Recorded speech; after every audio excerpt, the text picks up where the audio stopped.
तो आज की क्लास में हम लोग करेंगे प्रैक्टिस सेट नंबर 15 और इसमें आपके क्वेश्चन नंबर 41 से 60 तक 20% मिलेंगे पेपर में भाग नंबर सेकंड में। और ये पर्सन आपको करने बहुत जरूरी है क्योंकि बच्चों यही सवाल आपका सिलेक्शन दिलवाएंगे। तो ध्यान से देख लीजिए आज हम कौन कौन से पर्सन करने वाले हैं और ये कंप्लीट प्रैक्टिस सेट आज की क्लास में हम लोग करेंगे। तो ये टोटल आपके क्वेश्चन है और मोस्ट इंपॉर्टेंट सवाल है जो आपके पेपर में बार बार पूछे जाएंगे और ऐसे ही सवाल आपको मिलेंगे। तो चैनल को सब्सक्राइब और वीडियो को शेयर कर दीजिए जिससे आने वाले सारे अपडेट आप तक मिलते रहें। तो चलिए शुरू करते हैं।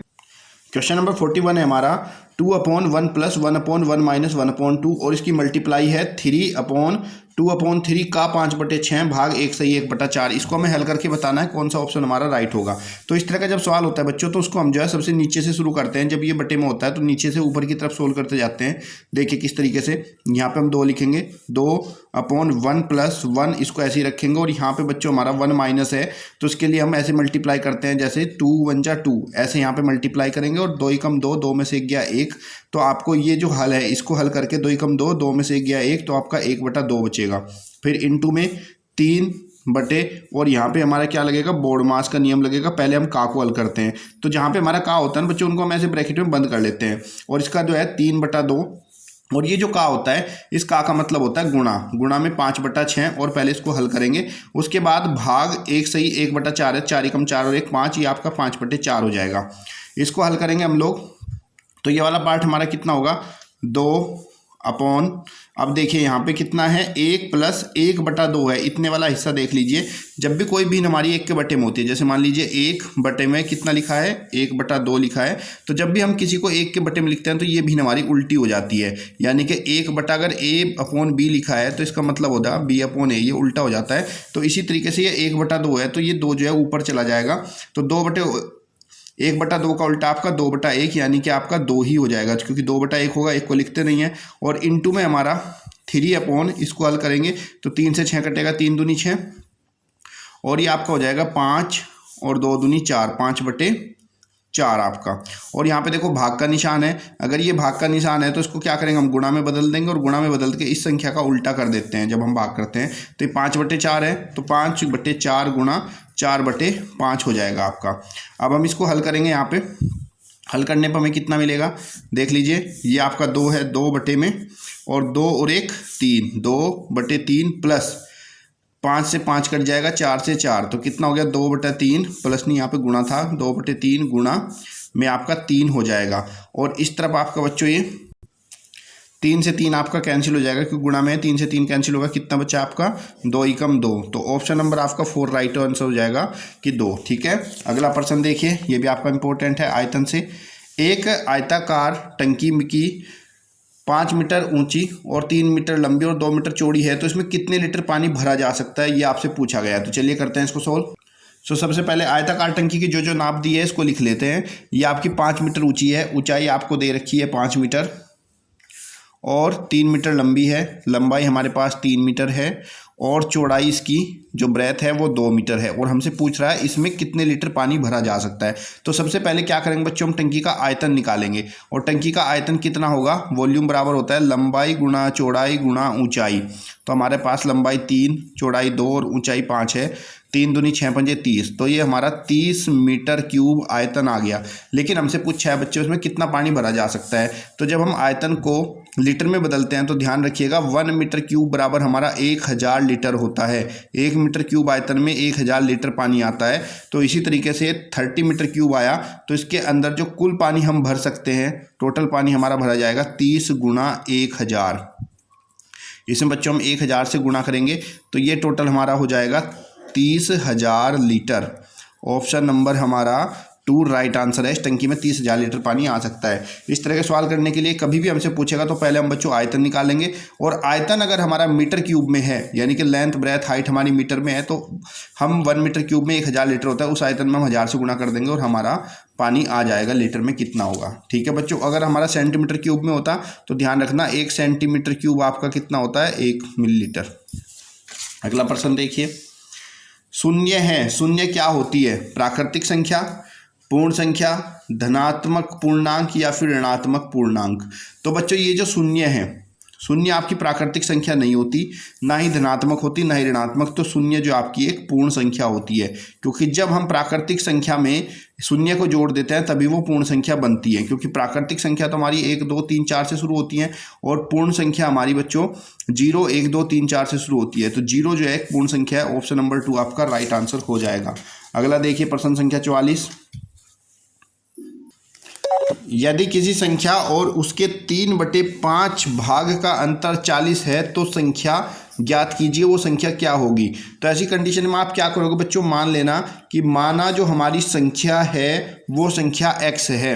अगर संख्या x है तो संख्या का 3/5 भाग कितना हो जाएगा बच्चों, 3x/5 हो जाएगा। उसने कहा कि संख्या और उसका 3/5 भाग जो है उसका अंतर 40 है, तो प्रश्न के अनुसार हमारी संख्या x हो गई और x का 3x/5 भाग, इसका अंतर इसमें से माइनस करेंगे और ये किसके बराबर है, आपका 40 के बराबर है।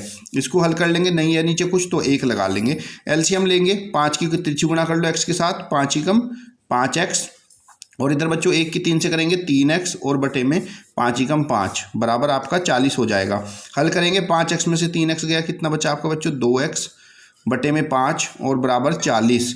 इसको बच्चों यहाँ से x का मान निकालेंगे, जब हमारा x के साथ जो भी हमारा भिन्न होता है 2/5, तो बच्चों x बराबर ये हो जाएगा, जो नीचे वाली संख्या होती है हर वाली ये गुणा हो जाती है, तो 40 गुणा 5 और अंश वाली संख्या जो है इधर बटे में आ जाती है, तिरछे गुणा में बटे 2, 2 से 40 काट देंगे 20 बार, 20 पंजे 100, तो x बराबर आपका बच्चों 100 आ जाएगा। तो हमारी जो संख्या है वो 100 है। ऑप्शन नंबर 3 आपका राइट आंसर हो जाएगा। अगला प्रश्न देखिए, प्रश्न है अगला, 3,29,075 में 7 का स्थानीय मान ओम जातीय मान का अंतर क्या होगा। तो ध्यान से देखिए बच्चों, पहले संख्या लिख लेते हैं।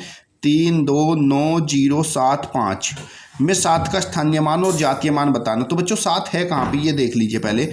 इकाई ढाई, 1 टेंस, तो 7 जो हमारा ढाई पे है, तो 7 का स्थानीय मान हो जाएगा 7 गुणा 10 बराबर 70।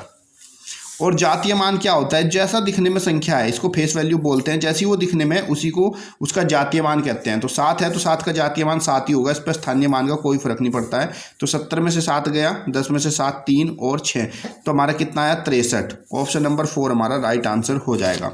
अगला प्रश्न है हमारा, 27 पेन का विक्रय मूल्य 30 पेन के क्रय मूल्य के तुल्य है, तो कितने प्रतिशत का लाभ या हानि हुई। तो 27 पेन का विक्रय मूल्य, 27 पेन का जो विक्रय मूल्य है सेलिंग प्राइस, वो बराबर है 30 पेन के क्रय मूल्य के कॉस्ट प्राइस के। तो बच्चों ध्यान रखना, जब ऐसा आपको दिया जाए तो हमेशा ध्यान रखना ये बदल जाते हैं। तो यहाँ पे हमारा जो कॉस्ट प्राइस होगा, जो हमारा कॉस्ट प्राइस होगा, जो सेलिंग प्राइस के साथ में ये हमारा कॉस्ट प्राइस बन जाएगा। तो कॉस्ट प्राइस हमारा 27 रुपये और सेलिंग प्राइस जो है वो हमारा 30 रुपये हो जाएगा। ये उल्टे हो जाते हैं। अब सामान खरीद के लाए 27 रुपये का और बेचा 30 रुपये का, तो यहाँ पे क्या हुआ बच्चों, प्रॉफिट हुआ। और प्रॉफिट कितने का हुआ, सेलिंग प्राइस 30 रुपये का सामान बेचा, जो 27 का खरीद के लाए थे, 3 रुपये का यहाँ पे लाभ हुआ। अब हमसे पूछ रहा है लाभ प्रतिशत क्या है, यानी कि प्रॉफिट परसेंटेज क्या है। तो लाभ प्रतिशत बराबर होता है बच्चों लाभ बटे में क्रय मूल्य और गुणा में 100। तो लाभ कितने का हुआ 3 का, और क्रय मूल्य कितना था 27, और गुणा में आप लोग 100 कर दीजिए। 3 से 27 कटेगा, 3 9 27, तो टोटल कितना हो गया बच्चों आपका 100/9। इसको हम हल करेंगे, 11 निम्न 99 और 100 और 1, तो 11 सही 1/9 प्रतिशत का इसको लाभ हुआ है। ऑप्शन नंबर 2 आपका राइट आंसर हो जाएगा। ठीक है बच्चों, बस इतना सा ध्यान रखना, जब भी आपको क्रय मूल्य और विक्रय मूल्य ऐसे दिए जाएं तो ये बदल जाते हैं। जो हमारा कॉस्ट प्राइस के साथ में होगा ये आपका विक्रय मूल्य माना जाएगा, और जो आपका सेलिंग प्राइस के साथ में होगा ये आपका क्रय मूल्य माना जाएगा। ठीक है बच्चों, अगला प्रश्न देखिए। अगला प्रश्न देखिए बच्चों, 4 दर्जन केले का दाम 24 रुपये है, तो 150 किलो का दाम कितना होगा। तो समझिए प्रश्न को, इसने कहा 4 दर्जन केलों का जो मूल्य है वो 24 रुपये है।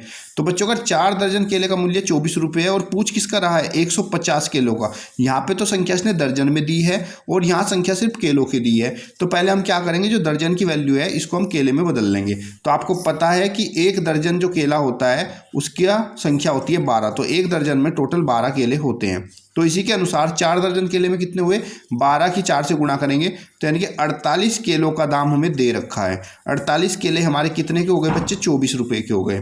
तो इसके अनुसार 1 केला कितने का हो गया, 48 केले हमारे 24 रुपये के हैं, तो 1 केला हमारा 24 भाग 48 का हो जाएगा। अगर ये कट रहा है तो उसको काट दीजिए, 6 चौक 24, 6 ठे 48, 4 ही कम 4, 4 दूनी 8। तो एक केला हमारा हो जाएगा बच्चों 1/2 रुपये का, ठीक है। और हमसे पूछा है 150 केले कितने के होंगे, तो अब हम यहाँ पे लिखेंगे 150 केले बराबर, जब एक केला 1/2 रुपये का है तो 150 केले आपके हो जाएंगे 1/2 गुणा 50, 150 के, इसको काट देते हैं, 2 सते 14 बचा 1, 2 पंजे 10। तो भाई 150 केले जो हैं वो 75 रुपये के हो जाएंगे। ऑप्शन नंबर 3 आपका राइट आंसर। इस तरह का कभी भी सवाल हो तो ध्यान रखना यूनिट हमारी समान होनी चाहिए, क्योंकि यहाँ पे केले पूछे, यहाँ पे दर्जन, तो पहले हम दर्जन को केलों में बदलेंगे, फिर एक केले का मान निकालेंगे, फिर जितने का वो पूछ रहा है उससे हम निकाल देंगे। ये हमारा जो है एक एक नियम से आधारित है, इसको यूनिटरी मेथड बोलते हैं। अगला प्रश्न देखिए, प्रश्न संख्या 48। कोई धन 5 वर्षों में साधारण ब्याज की दर से दुगना हो जाता है तो दर कितनी होगी, हमें ये बताना है। तो बच्चों यहाँ पे हमें समय दिया गया है, समय हमारा कितना है, यहाँ पे 5 वर्ष है, और धन कितना हो रहा है अपने आप का 2 गुना हो रहा है। कितना हो रहा है, 2 गुना। तो हमसे पूछा गया है कि भाई दर क्या, इसकी दर क्या होगी, दर हमसे पूछा गया है। तो ध्यान रखना बच्चों, जब हमसे दर पूछा जाए तो मान लीजिए आपका धन जो है n गुना होता है। कितना होता है, n गुना। याद रखिएगा ये बात को, अगर धन हमारा n गुना होता है और हमें समय भी दिया हुआ है, तो ऐसी कंडीशन में अगर हमसे दर पूछी जाए तो हमारी जो दर होती है वो n-1 गुणा 100 और बटे में आपका समय होता है। ये सूत्र आप हमेशा ध्यान रखिएगा, भूलना मत। और यही सूत्र आपका काम करेगा अगर आपको दर समय दिया है और दर पूछी है तब, और अगर आपको दर पूछा है और समय दिया है तब भी आपका यही फॉर्मूला काम करेगा। तो यहाँ से बच्चों हमारा n जो है कितना है, 2 गुना है, तो 2 - 1 इंटू 100 और बटे में हमारा कितना है समय 5। 5 से 100 को काट देंगे 2 बार, 5 दूनी 10, 0, 2 में से 1 गया 1, 1 गुणा 20 बराबर कितना हो गया, 20%। तो हमारी जो दर है वो 20% हो जाएगी। ऑप्शन नंबर 4 आपका राइट आंसर है। यहीं पे ही आपका सवाल ऐसा होता कि दर जो है 2 गुना की जगह ये आपका हो सकता है 9 गुना कह देता कि 9 गुना हो जाता है। तो ऐसी कंडीशन बस आपको क्या करना था, n की जगह 9 लगा देना। 9 में से 1 गया 8 गुणा 100 और बटे में जो भी समय उसको हल करेंगे तो हमारी दर आ जाएगी। ठीक है बच्चों, यहीं पर आपको अगर बच्चों समय निकालना और दर दी होती है तब भी आपका यही सूत्र काम करेगा, n-1 गुणा 100 कर दो और बटे में आप यहाँ पे दर से भाग कर दो तो आपका समय भी आ जाएगा। जब धन वो 2 गुना 4 गुना जितना भी गुना कहता है आप यूज करोगे तो यही फॉर्मूला आप इसमें लगा लेना। अगला प्रश्न देखिए, प्रश्न संख्या 49। प्रथम 4 अभाज्य संख्याओं का योग क्या होगा। 4 अभाज्य संख्या होती है वो जो किसी से नहीं कटती। तो 4 अभाज्य संख्या कौन सी होगी, पहली 2 हो जाएगी, 3, 5 और 7, बस यही प्रथम 4 अभाज्य संख्या है, क्योंकि 2 भी किसी से नहीं कटता, 3 भी, 5 भी, 7 भी। 3 2 5, 5 10 7 17, तो इनका योग कितना होगा बच्चों, आपका 17 हो जाएगा। ऑप्शन नंबर 4 आपका राइट आंसर है। अगला प्रश्न देखिए, प्रश्न संख्या 50, मोस्ट इंपॉर्टेंट है ये आपका, और प्रतिशत से। कितने बच्चे इसका आंसर दे सकते हैं कमेंट बॉक्स में बताइएगा। और चलिए मैं आपको सरल रूप से बताता हूँ। एक विद्यालय में 70% लड़के हैं और लड़कियों की संख्या इतनी है। तो देखो विद्यालय में जो लड़के यानी कि बॉय हैं वो कितने दिया गया है, 70%। तो बॉय 70% हैं तो गर्ल्स कितनी होंगी ये देख लो पहले आप। देखो स्कूल में बॉय और गर्ल्स ही तो होती है और उनका जो टोटल प्रतिशत होता है वो 100 होता है। तो अगर बॉय 70% है तब गर्ल्स आपकी 100 - 70 करोगे तो यहाँ पे गर्ल्स जो है वो 30% बच जाएंगी। उसने कहा यदि लड़कियों की संख्या 756 हो तो लड़कों की संख्या कितनी होगी। तो यानी कि बच्चों लड़कियां जो 30% है, ये 30% किसके बराबर है, 756 के बराबर है। तो इसके अनुसार आपका 1% किसके बराबर होगा, 756 भाग 30। इसको अब हमें कितना बताना है, हमें तो बताना लड़के कितने हैं, तो हमें किसका निकालना है, 70% का निकालना है। तो 1% बराबर ये है, तो 70% बराबर 756 बटे 30 गुणा में 70 हो जाएगा। 0 से 0 काट दीजिए, 3 से इसको काटेंगे तो 3 दूनी 6 बचा 1, 3 पंजे 15 और 3 दूनी 6, कितना हो गया 252 गुणा में कितना आपका 7 बचा हुआ है, 7 दूनी 14, 7 पंजे 35 और 1 36, 7 दूनी 14 और 3 17। तो टोटल जो लड़कों की संख्या है वो 1764 है। ऑप्शन नंबर 2 आपका राइट आंसर होगा। यहीं पे बच्चों अगर आपको पूछ लिया था कुल बच्चे कितने हैं तो 1764 और लड़कियों की संख्या को हम प्लस कर देते तो टोटल संख्या भी हमारी आ जाती। ठीक है बच्चों। सो बच्चों इस प्रैक्टिस सेट में हमने क्वेश्चन नंबर 41 से लेकर क्वेश्चन नंबर 50 तक के 10 क्वेश्चन कर लिए हैं। इसका जो पार्ट नंबर 2 होगा उसमें मैं आपको बच्चों इसके क्वेश्चन नंबर 51 से लेकर क्वेश्चन नंबर 60 तक के ये सारे क्वेश्चन कराऊंगा और पार्ट नंबर 2 इसके बाद जल्दी आ जाएगा। और इससे पहले जितने भी मैंने प्रैक्टिस सेट बनाए हैं सबका लिंक डिस्क्रिप्शन दिया है और साथ ही साथ इसकी एक प्लेलिस्ट बना दी है जिसमें सारे क्वेश्चन मिल जाएंगे।